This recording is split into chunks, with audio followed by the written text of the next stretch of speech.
Bonjour, bonjour. Euh, Suite au Vinyl Tag traditionnel de début d'année, auquel j'ai participé pour la première fois, avec une précédente vidéo. Donc suite à ce Vinyl Tag 2025, un second Vinyl Tag un peu plus original a été mis en place par la chaîne, en France, par la chaîne Escale à Carbilic, si je prononce bien, de monsieur qui s'appelle Bruno. Et donc lui a participé, Esther Musique qui a participé aussi, et Joseph Isola aussi, trois chaînes que je regarde et pour lesquelles j'ai beaucoup de considération. Donc je vais me lancer aussi là-dedans parce que c'est amusant, et puis à défaut de trouver des idées, des envies de faire des vidéos, eh bien là c'est des choses qui me tombent toutes cuites dans le bec, comme on dit. Donc voilà, je vais commencer. Donc commencer l'année du bon pied, premier disque que vous avez écouté pour débuter l'année. Alors, c'était pas le réveillon, le soir du réveillon, je travaillais, mais c'était le lendemain. Premier disque, le premier vinyle en tout cas, que quand je suis rentré chez moi, c'était celui-ci. Un classique, Television Marquee Moon, sorti en 77, ouais. Bon, bah voilà, un classique du genre, qui, je me faisais de la réflexion dernièrement, on pourrait appeler ça maintenant un petit peu, ça ressemble, ça me fait penser un peu à ce qu'on nomme maintenant du math rock, mathématique rock. C'est un peu le côté les guitares mélodies de guitares qui s'entremêlent comme ça. Voilà, bref, c'est une réflexion que je me faisais l'autre jour. Faut que j'accélère, je vais pas m'arrêter comme ça sur tous les albums, sinon ça va être très long. Donc, un album sorti originellement sur une année finissant par le chiffre 5. 2005, Birdie Nam Nam. Là, on est sur un album de turntablisme, c'est-à-dire musique de DJ, on va dire, sans que ce soit péjoratif. Sans que ce soit péjoratif. Donc ces quatre-là, qui sont Crazy B, DJ Pone, Need et Lil Mike, donc ont participé et ont gagné des concours de turntablisme au niveau international. Ils ont participé plusieurs fois. Et ensuite, suite à ça, je suppose qu'ils ont eu envie de faire leur propre musique. Donc c'est ce qu'ils ont fait avec cet album. Ils en ont fait d'autres ensuite. Alors l'idée, pour simplifier le truc, c'est que par exemple lui aille diguer et se concentre pendant les sets et pendant les morceaux euh, sur la batterie. Je vais essayer d'être clair, je sens que je pars dans un truc qui va pas être clair du tout. Donc lui par exemple s'occupe de balancer les samples de batterie, lui de la basse, lui de la guitare, lui du chant par exemple. Vous voyez l'idée? Et lorsque les quatre se combinent, ça fait des morceaux. Et donc ouais, c'est un très bon album, très beau concept. Et ouais, ça se voit en live en fait. J'avais eu la chance d'aller voir en live en 2006 à la Carrière à Nantes. C'était vraiment excellent. Depuis, je crois ça n'existe plus ce groupe. Voilà, dans Nam Nam. Euh, Lecture en boucle. Alors c'est pas très original puisque ça été présenté sur d'autres chaînes que j'ai nommées auparavant. Donc Cordy Grip, chanteur de Black Midi. Ben voilà, hein, tout a été dit. C'est c'est génial, c'est brillant, c'est foisonnant. Euh, c'est exaltant, excitant, voilà, c'est déjà pas mal tout ça. Euh, voilà, c'est pas le seul que j'écoutais en boucle, mais il en fait partie. Donc voilà. Je l'ai surtout écouté en boucle en voiture, avant, puisque je l'ai acheté il n'y a pas si longtemps finalement celui-ci. Donc je l'ai surtout écouté en boucle en voiture, en digital donc. Euh, 25e, votre, votre 25e album sur Discogs. Si vous n'utilisez pas Discogs, prenez le 25e disque sur vos étagères. Alors, je vais prendre le 25e disque sur les étagères. Donc, c'est rangé par genre et par ordre alphabétique. Et donc, si je pars de gauche à droite, je suis tombé sur la case Jungle Drum and Bass. Donc ça, c'est un album de drum and bass. Voilà. Euh, que je mixais il y a quelques années maintenant et que j'aime encore écouter. Euh,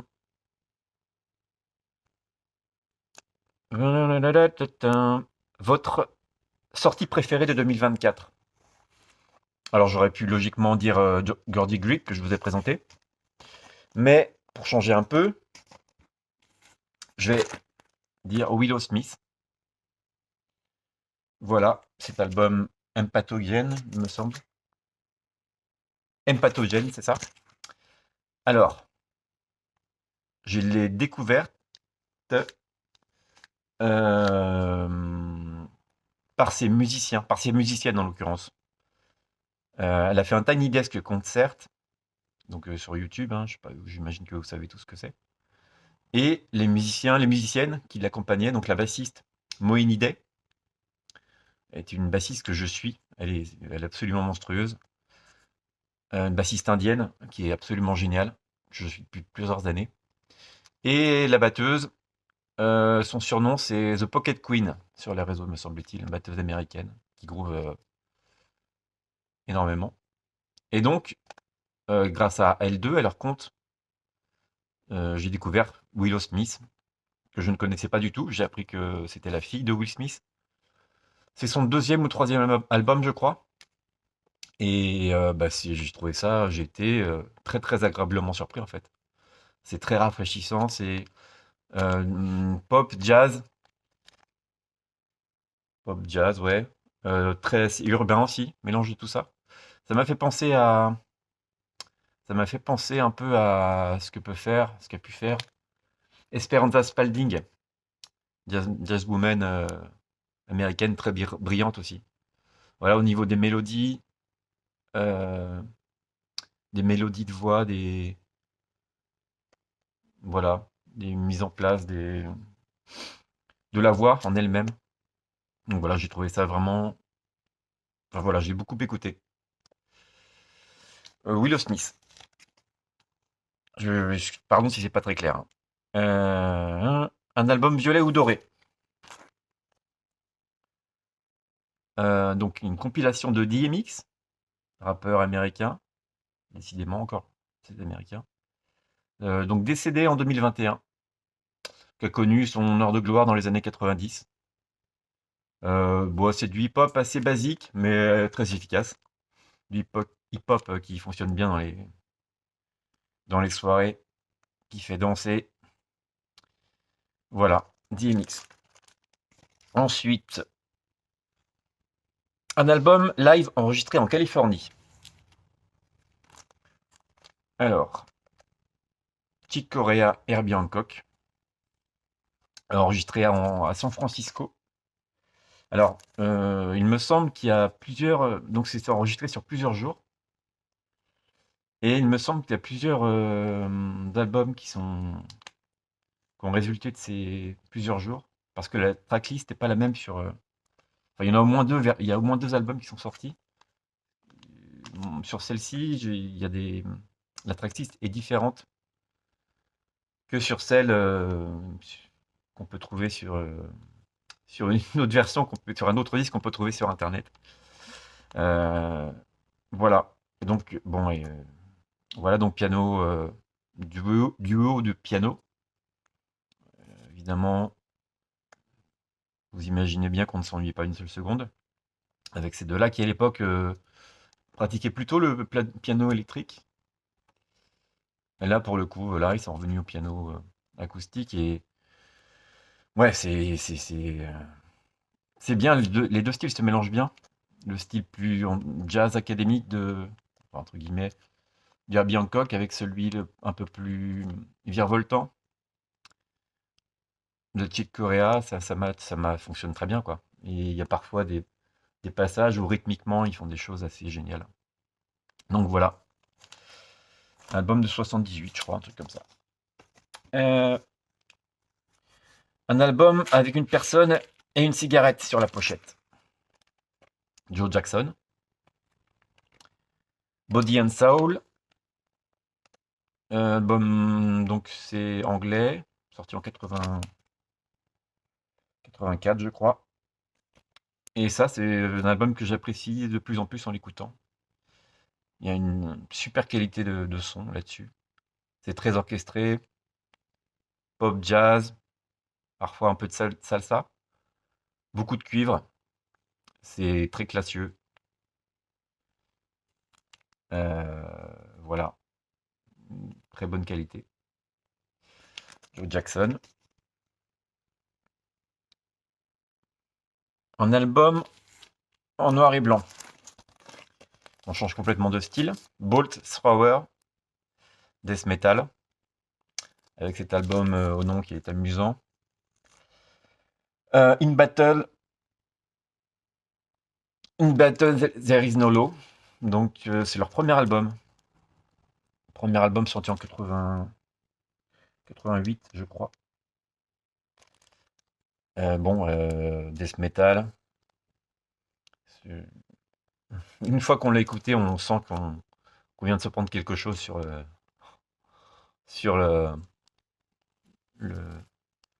qui vient de nous passer dessus en fait. Au niveau du son, on n'est pas du tout dans un truc brillant ou chaleureux ou quoi que ce soit. C'est le son 88. C'est brut. C'est dans son jus, on va dire. Mais dans le style, c'est hyper efficace. Groupe de référence hein, dans le style death metal. Donc Bolt Thrower, anglais. Un artiste que vous avez redécouvert récemment. Anne Sylvestre. Anne Sylvestre. Alors, je suis né en 80 et lorsque j'étais, je sais plus, grande section CP, je sais plus. La maîtresse nous faisait écouter les comptines d'Anne Sylvestre. Et donc voilà, ça m'est toujours resté en tête. Sa voix notamment, elle a une voix assez particulière. Pas spécialement très mélodieuse, ni très mélodique, mais elle a une voix particulière. Et donc voilà, je suis tombé là-dessus l'autre jour en d'épouvante ou ressourcerie, je ne sais plus. Et donc ça m'a donné envie d'écouter en fait. Hum, et c'est pas désagréable du tout. Je suis pas trop aux chansons françaises en ce moment, mais, mais ça passe très bien.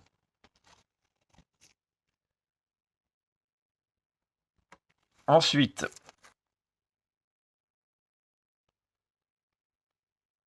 un disque recommandé par un autre membre de la communauté vinyle. Alors je sais pas, je pense pas faire partie de la communauté vinyle. Néanmoins, pour faire écho à Jordi Grip, il y a 2 ans maintenant, je crois. Je sais plus si c'est d'abord sur la chaîne de Escala Garbileg ou de Esther Music que j'ai découvert ce groupe, Black Midi, dont le chanteur est Jordi Grip. Mais bah, je les en remercie en tout cas parce que ce groupe est génial, quoi. Et pareil, c'est foisonnant, c'est électrisant. C'est ça. C'est électrisant, c'est plein d'énergie. C'est très bon musicien. Et, et voilà, de jeunes Anglais. J'adorerais les voir en live. Ça doit être quelque chose, une super expérience. Voilà, Black Midi. Un album sur lequel vous avez une opinion controversée. Alors, controversée. Donc voici le Black Album de Metallica. On me l'a offert. Je pense pas que je l'aurais acheté de moi-même. Alors je crache pas sur Metallica, hein, ils ont fait leurs premiers albums sont de qualité. Je pense qu'à l'époque ça a dû quand même révolutionner un peu le genre. Mais voilà, celui-ci, je sais pas. Voilà, il y a les bonnes choses, mais voilà, je l'aurais pas acheté de moi-même et c'est considéré comme un classique du genre. Et bon, pas pour moi. Ensuite, leur deuxième album était le meilleur. Alors, sur du hip-hop français, les Winkles.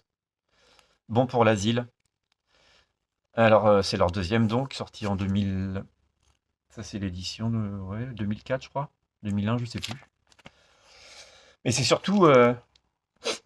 Il y a eu des EP entre-temps, d'ailleurs, je crois. Mais c'est surtout pour rendre hommage à monsieur Nicus Pocus, qui est parti, qui est décédé donc en 2024.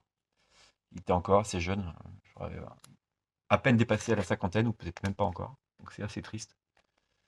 Assez triste, d'autant plus que voilà, c'est de la musique de bon vivant, on va dire. C'est de la musique,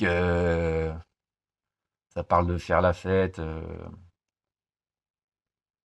boire de la bière, etc. C'est amusant, ça se prend pas trop à la tête et c'est très efficace. En pareil, en concert, ça fonctionne bien. Donc voilà, leur deuxième album était le meilleur. Hommage à Nicus Pocus des Winkles. Hum, Un clin d'œil à la communauté vinyle. Alors, je vais simplement prendre le premier vidéaste sur lequel je suis tombé, il y a quelques années maintenant. Comme beaucoup, je pense, hein. Ce vidéaste, c'est la chaîne Je dis ce que je veux. Voilà, André. Je dois bien dire qu'au début, quand je l'ai découvert, j'ai trouvé ça un peu désuet, un peu vieillot. Et voilà, bêtement, j'ai une opinion un peu négative. Et puis je me suis vite rendu compte que, eh ben, ce monsieur savait très bien ce qu'il faisait, il savait très bien de quoi il parlait. Il en parlait très bien avec beaucoup de passion et de connaissance. Et j'ai bien fermé ma gueule par la suite. Donc voilà, beaucoup de respect pour ce monsieur et voilà, un petit clin d'œil à lui. J'espère qu'il va bien, enfin, j'espère qu'il va bien. Un album dont le titre commence par la lettre F. Alors, c'est un album que j'ai trouvé le week-end dernier. Phaeton Bloom. Je connaissais pas du tout. C'est français, enregistré en avril 86. Une espèce de prog jazz français avec voilà, typiquement le son des années 80, je trouve. Mais pour autant, le son est bon, hein. Mais surtout la particularité, euh, c'est ce monsieur, Rémi Sarrazin, c'est le bassiste. Je l'ai vraiment acheté sans savoir, hein. C'est le bassiste et c'est lui, vous voyez. Et ce monsieur, c'est aussi le bassiste des Musclés, voilà. Et bon, pour le coup, rien à voir avec les Musclés. Et là, ça joue vraiment de la basse, quoi. Très bon bassiste, vraiment. Donc voilà, j'étais surpris, très agréablement surpris par le truc. Voilà, Phaeton Bloom. Ensuite, un album avec un sourire sur la pochette. On part sur du reggae. Voilà, artiste qui s'appelle Pavlov Black. Album Charcoal Charlie. C'est du reggae digital, pour ceux qui connaissent. Donc voilà, avec bah, voilà, typiquement avec ce genre de son. Et des batteries électroniques aussi, souvent. C'est excellent, c'est très très bon. Notamment le morceau Meditation, le premier. Voilà, ça met de bonne humeur et c'est très cool. Un musicien apparaissant dans un film. Alors, en l'occurrence, c'est une musicienne, Björk. Je suis content de la citer parce que c'est une artiste absolument incroyable que j'adore depuis le début et qui, les années passant, ne cesse d'évoluer pour le. Enfin, en fait, à chaque fois, elle tombe pas dans la facilité, en fait. Au contraire, elle va chercher des choses encore plus. Enfin voilà, elle cherche, elle creuse et voilà, à chaque fois, les projets sont hyper intéressants. Je trouve que voilà, elle va vraiment pas vers la musique facile. Et donc voilà, on en revient à la question. Elle a joué dans ce film de Lars von Trier. J'ai perdu le nom. Merde. Attendez, je recherche vite fait.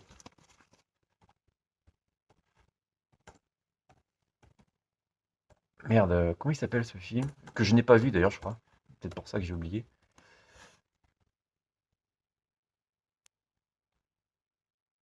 Ah voilà, Dancer in the Dark. Sorti, je sais plus en quelle année ce film. Mais elle joue dedans, avec Catherine Deneuve aussi d'ailleurs, je crois. Donc voilà, un album avec un superbe dépliant intérieur.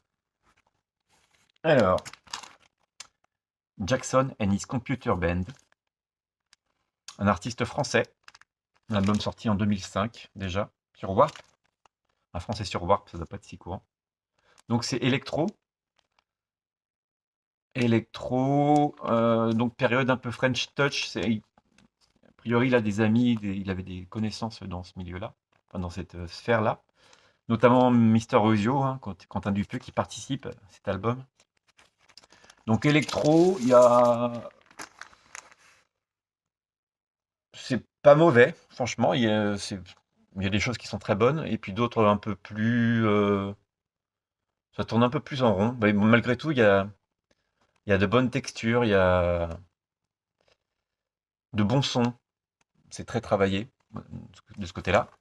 Et la pochette aussi est très travaillée, puisque, regardez, donc les vinyles sont là, deux vinyles, et ça se déplie comme ça.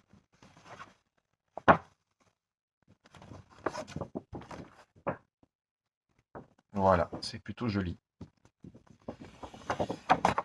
Donc, voilà. Smash, c'est le titre de l'album. Jackson and his Computer Band. Tac. Ensuite, un disque qui vous motive. Eh bien, on reste sur un groupe français, sur du français, de Clermont-Ferrand, Priapisme. Oui, Priapisme comme le phénomène. Hyperblast, Super Collider. Alors, comment les définir? Je pense qu'actuellement, il y a un certain groupe qu'on définit comme avant-garde. Voilà, ça pourrait leur correspondre. C'est métal, rock metal. Il y a du 8 bits dedans, il y a de la techno, ça part dans tous les sens. En live, ils le font, malgré tout, en live, ils arrivent à faire ce qu'ils font sur disque. Je les ai vus en live aussi. Et donc, c'est très, très, très impressionnant. Et c'est ouais, de la musique très épileptique, vraiment. Bon, c'est le bon mot. Et donc, épileptique, motivant, ça, ça ne laisse pas en place. Euh, un album que vous aimeriez redécouvrir pour la première fois, Au-delà de Beck, sorti en 97, me semble-t-il, l'édition de 2016. Bah voilà, hein, quand c'est sorti ça, quand j'ai découvert ça, bah voilà, je trouvais ça génial, hein. C'est ce qui m'a donné envie de faire un peu de bricolage sonore à l'époque, je me souviens, avec des cassettes et tout. Donc c'est globalement un style hip-hop dans lequel hip-hop, folk hip-hop, très très très cool. C'est cool quoi. C'est le qualificatif que je donnerais à cet album. Absolument génial, donc j'aimerais bien le redécouvrir, peut-être pas à l'âge que j'ai maintenant, peut-être revivre cette journée où je l'ai découvert, je sais pas. Voilà, Bec au Delay. Ensuite,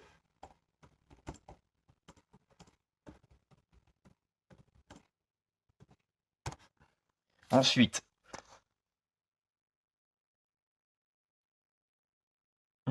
donc question bonus. Montrer un 20 centimètres ou un 45 tours, donc c'est un 7 pouces, il me semble, hein. Donc 7 pouces et 24 centimètres. Du blues, pianiste de blues, champion Jacques Dupré, que j'ai trouvé aussi dans une ressourcerie. Voilà, voilà, bon blues hein, de l'époque, bien vieilli, mais ça sonne encore bien. Ensuite, votre réédition préférée de 2024. Alors, je vais tricher un petit peu. C'est une réédition de 2023, Opération Doomsday. Donc, j'en ai parlé dans le vinyle tag aussi que j'ai fait. Donc, c'est un artiste qui fait partie de ma vie musicale. J'ai acheté dans les années 2000 beaucoup de ses albums et de ses disques. Voilà, je l'adore. Et donc, il a disparu il y a quelques années maintenant, 5 ans. Et donc, ils ont réédité celui-ci, premier album, enfin, en tout cas sous ce nom-là, qui maintenant, ouais, je ne l'achèterai pas, hein, je n'achèterai pas l'original pour le moment, à moins qu'on file de l'argent pour ça. Voilà, Opération Doomsday, sorti en 2023, mais je l'ai acheté en 2024. Donc, on va être un peu souple. J'espère que ça passera, que je ne serai pas comme ta pas sur les doigts. Un album d'un musicien que vous aimeriez ou auriez aimé voir dans un film. Alors, partir sur, admettons, que ce soit un film de science-fiction, pour rester dans le thème, pour prendre un thème d'aujourd'hui, l'invasion des robots, prise, prise de pouvoir des robots à travers les IA, tout ça. Square Pusher, avec cet album XZ Machine, Music for Robots. Voilà, c'est-à-dire c'est typiquement ça. Donc composé par Tom Jenkinson, Square Pusher, artiste aussi dont j'ai beaucoup d'albums, qui fait plutôt breakcore, drill and bass, on appelle ça. Et donc sur cet album-là, il a composé les morceaux et les morceaux ont été joués donc avec des vrais instruments, mais les instruments ont été joués par des robots. Voilà, qui ont été construits pour l'occasion. Enfin pour l'occasion, je sais plus. Mais bon, ça a été joué par des robots. Il y a des vidéos, je crois, sur YouTube qui traînent. Donc vous tapez ça, Music for Robots. Voilà, c'est assez intéressant à voir. Et ouais, comme tout ce que fait Square Pusher, enfin, moi j'aime tout ce qu'il fait. C'est hyper stimulant. Voilà. Donc ouais, dans un film de science-fiction où ça tourne mal un petit peu pour nous, ça passerait très bien. Un disque offert par un ami. Alors, mon ami Pierre m'a offert un jour ce disque, ce maxi de Manu Dibango. Voilà, qui groove fort. Euh, c'est ça, un peu musique très dansante, un peu disco. Me semble-t-il, faudrait que je le réécoute. Mais voilà, super cool. Ensuite, tadam, dernière question. Un album contenant une piste de paroles spoken words. Alors, sur mon vinyle tag, sur la question qui concernait un artiste qui vous a déçu politiquement, un truc comme ça, j'ai cité Renaud pour le fait qu'il avait, entre son premier album et la suite, enfin voilà, disons que ses opinions étaient un peu moins radicales et que, enfin bref, pas revenir là-dessus. Je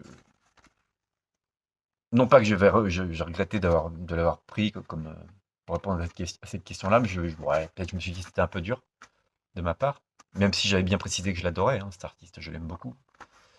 Et donc, voilà, je le reprends pour cette question, car sur cet album, sur lequel il y a Ma gonzesse, Sandek, La tirade d'Aidé, etc. Le dernier morceau, poème, ben, c'est un poème récité par lui sur scène, voilà. Donc, typiquement spoken word. Voilà, ça fait quand même 30 minutes, 44 secondes. Pardon, j'ai sans doute bafouillé, je ne sais pas si j'ai été très clair.